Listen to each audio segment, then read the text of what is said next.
यदि हाँ तो वस्तु के वेग के परिमाण एवं दिशा पर लगने वाली शर्तों का उल्लेख करें, यदि नहीं तो कारण स्पष्ट करें। तो क्या लिखेंगे, हम आंसर डायरेक्ट लिखते हैं, पहला का आंसर। तो लिखेंगे क्या, कोई भी वस्तु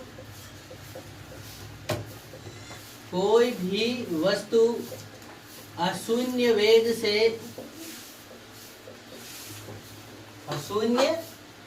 से गति करना संभव है ना। वेग प्राप्त करने के, या फिर क्या लिख सकते हैं, वस्तु को गति करने के लिए क्या होता है, वेग प्राप्त करना होता है। इतना ही लिखते हैं शॉर्ट आंसर। दूसरा नंबर क्या क्वेश्चन पूछा है कि जब किसी छड़ से एक दरी या कारपेट को पीटा जाता है तो धूल के कण बाहर आ जाते हैं, क्यों, है ना। तो आंसर में लिखेंगे, जब किसी छड़ी से दरी को पीटा जाता है, क्वेश्चन के साथ आंसर लिखिए ना आप लोग, पीटा जाता है तो, है ना, धूल कण हल्ला नहीं करो, शरीर का बोल बाहर आ जाता है। किसके कारण, तो जड़त्व के गुण के कारण।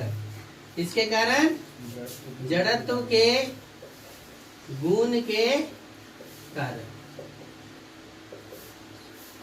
तीसरा नंबर क्वेश्चन क्या दिया हुआ है, देखो, बस की छत पर रखे सामान को रस्सी से क्यों बांधा जाता है। तो लिखेंगे, बस की छत पर रखे सामान को रस्सी से इसलिए बांधा जाता है,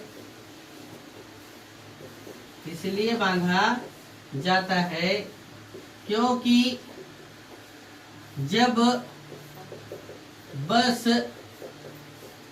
गति अवस्था में रहेगा,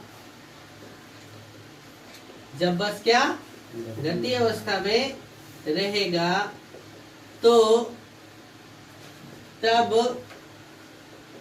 छत पर रखा वस्तु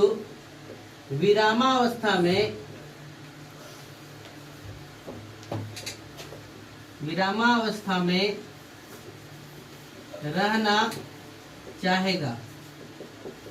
इस कारण वस्तु छत से किधर की ओर, इस कारण वस्तु छत से नीचे की ओर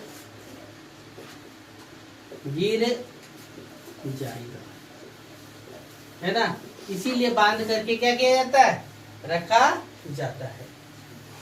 चौथा नंबर का आप क्वेश्चन लिखिए, मैं क्वेश्चन पूरा पढ़ता हूँ। क्या लिखा है कि किसी बल्लेबाज के द्वारा क्रिकेट की गेंद को मारने पर गेंद जमीन पर लुढ़कती है।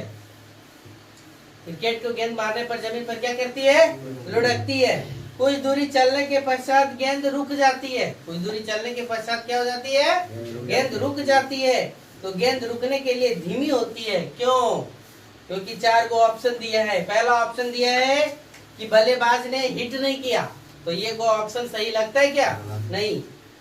वेग गेंद पर लगाए बल का समानुपाती है, ये भी नहीं चलेगा। गेंद पर गति के दिशा के विपरीत दिशा में क्या होता है, एक बल कार्यरत होता है। तो ऑप्शन नंबर इसका कौन सही कर लेंगे, सी। क्या लिखेंगे, गेंद पर गति की दिशा में एक बल कार्यरत होता है। बल की दिशा में क्या होता है, एक बल कार्यरत होता है। इस कारण कौन सा बल लगा होता है, तो घर्षण बल लगा होता है। कौन सा बल लगा होता है, घर्षण।